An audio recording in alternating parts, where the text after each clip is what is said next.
Hello students. तो आज के इस वीडियो में आपका पुनः स्वागत है।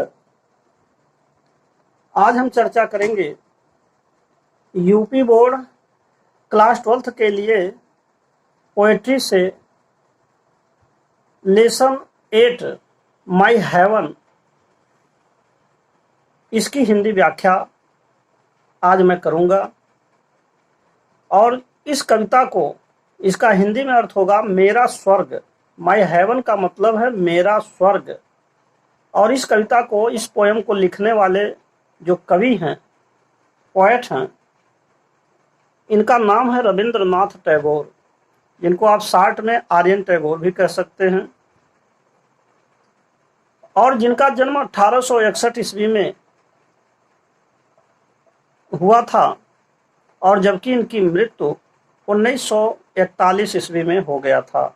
1941 में इनकी मृत्यु हो गई थी एंड 1861 में इनका जन्म हुआ था।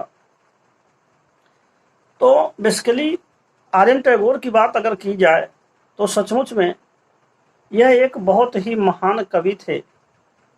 दरअसल 1913 ईस्वी में इनको नोबेल प्राइज भी मिला हुआ था, जो गीतांजलि पर इन्हें नोबेल प्राइज दिया गया था। तो नोबेल प्राइज एक ऐसा प्राइज जो बहुत ही सम्माननीय प्राइज है, और गीतांजलि पर इनको मिला। और ये विशेष रूप से पश्चिम बंगाल, जो हमारा भारत का एक प्रदेश है, और यह बंगाली पोएट हैं। इस तरीके से इनकी महानता का वर्णन जितना भी हम करें कम है। भला आर्यन टैगोर को कौन नहीं जानता। लेकिन इस कविता में माई हेवन, मेरा स्वर्ग, इसमें कवि ने क्या कहा है? तो दरअसल जो कवि हैं, पोएट हैं, आर्यन टैगोर ने ईश्वर से अपने देश के यानी भारतवासियों के प्रति या भारतवासियों के लिए कुछ प्रार्थना किया है। और सचमुच में यह प्रार्थना अगर आज के परिवेश में देखा जाए तो ऐसे लगता है जो सचमुच में एकदम सत्य है, और जैसे कि इनकी प्रार्थना को सुन भी लिया गया हो। तो आइए देखते हैं कि ये ईश्वर से क्या प्रार्थना करते हैं, और ये प्रार्थना भारतवासियों के लिए है।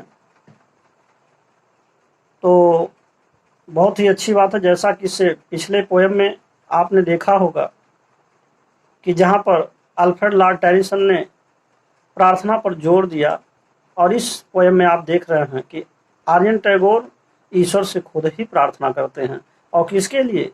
भारतवासियों के लिए, भारत के लोगों के लिए। तो आइए देखते हैं पोएम के बारे में इन्होंने क्या प्रार्थना किया हुआ है। तो ये कहते हैं कि where the mind is without fear. सबसे पहले इस कविता में आर्यन टैगोर ये कहते हैं कि हे परमपिता, हे परमेश्वर,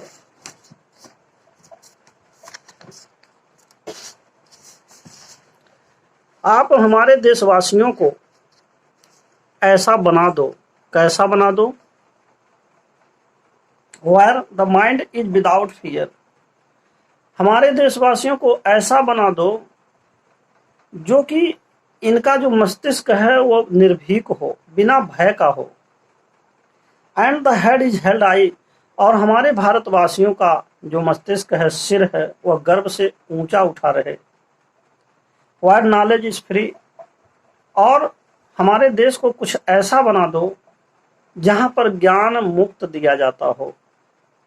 फ्री माने स्वतंत्र रूप से दिया जाता हो, फ्री मिलता हो।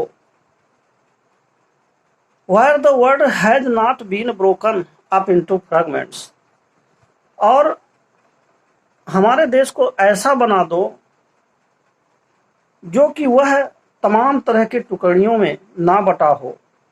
बाय नैरो डोमेस्टिक वॉल्स, यानी घरेलू और जो सकरी और घरेलू दीवारें हैं, सकरी घरेलू दीवारें हैं, उनमें वो न बंधे हों। कहने का मतलब यह है जो लिमिटेड ओपिनियन है, या जिसको आप कह सकते हैं एक तरह से सकरी मानसिकता, हमारे भारतवासी तुच्छ मानसिकता, निम्न मानसिकता में ना हो, बल्कि वो कैसे हों? इससे आगे कहते हैं कि where the words come out from the depth of truth, हमारे देशवासी सत्य बोले। कहने का मतलब हमारे देशवासियों के द्वारा जो भी शब्द बाहर आए वह सत्य की गहराइयों से आए। यहाँ लिखा from the depth of truth माने सत्य की गहराइयों से आए। वेयर टायरलेस स्ट्राइविंग, और हमारे देशवासियों को ऐसा बना दो जो टायरलेस माने बिना थके हुए हों, स्ट्राइविंग माने खूब मेहनत करने वाले हों, स्ट्रेचेज माने अपने फैलाए हुए हों, इट्स आर्म्स माने अपने भुजाओं को अपनी बाहों को, टुवार्ड्स परफेक्शन माने पूर्णता की ओर बढ़ाए हुए हों। कहने का मतलब हे परमात्मा, हे परमपिता, हमारे देशवासियों को ऐसा बना देना कि ये कभी थके नहीं और पूर्णता की तरफ अपने बाहों को फैलाए रहें और हमेशा सतत संघर्ष करें, मेहनत करें। Where the clear stream of reason, और जहां पर हमारे देशवासियों को अगली लाइन में कहते हैं कि ऐसे बना देना, हमारे देशवासियों को ऐसे बना देना जहां पर where the clear stream of reason, जहां पर तर्क की स्वच्छ धारा बह रही हो, उसको छोड़ करके has not lost its way, उस रास्ते को छोड़ करके into the dreary desert and dead of habits, वह मृत प्राय जो हमारी आदतें हैं और जो रेगिस्तान जैसी हमारी रीति रिवाज परंपराएं हैं, यानी मरुभूमि जैसी जो रीति रिवाज परंपराएं हैं, अर्थात हे विधाता हमारे देशवासियों को ऐसा बना देना कि वह अपने उस मृत प्राय जो पुरानी आदतें हैं, रीति रिवाज हैं और जो परंपराएं हैं, केवल उसी में न रह जाएं जहां तर्क की स्वच्छ धारा बह रही हो, उसमें गोता लगाने के बजाय वह सूखे मरुभूमि की तरफ अथवा मृत प्राय जो हमारी सभ्यताएं हैं या आदतें हैं उसी में न रह जाएं। कवि के कहने का अभिप्राय है कि हमारे भारतीय लोग, भारत के लोग अति नूतन और नवीनतम बन जाएं। Where the mind is led forward by thee, और हे विधाता मेरी आपसे प्रार्थना है कि हमारे देशवासियों का जो मस्तिष्क है वो आप ही के द्वारा चले। दी into your widening thought and action, और आप ऐसे लोगों के विचारधाराओं को या ऐसे लोगों के दिमाग को अच्छे विचारों से और अच्छे कार्यों से भर दो।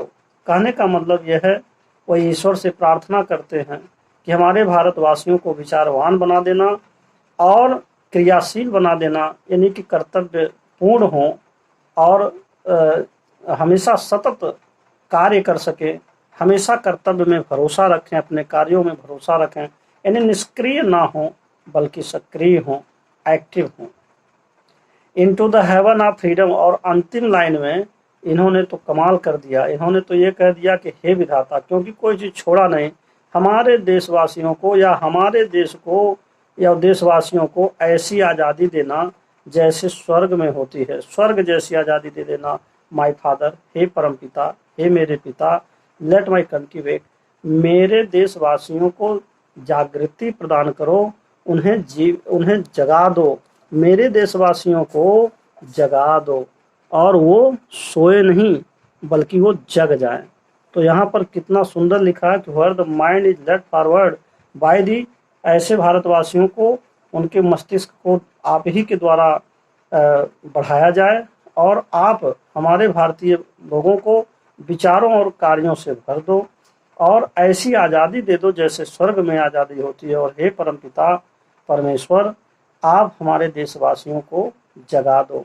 कहने का मतलब यह है सभी देशवासी सो रहे हैं और आर्यन टैगोर प्रार्थना करते हैं कि हे विधाता हमारे देशवासियों को जागृति प्रदान करो, उनके अंदर अवेकनिंग हो, जागरूक बने और नित्य नूतनता की बात से प्रेरणा लें और प्रेरित हों।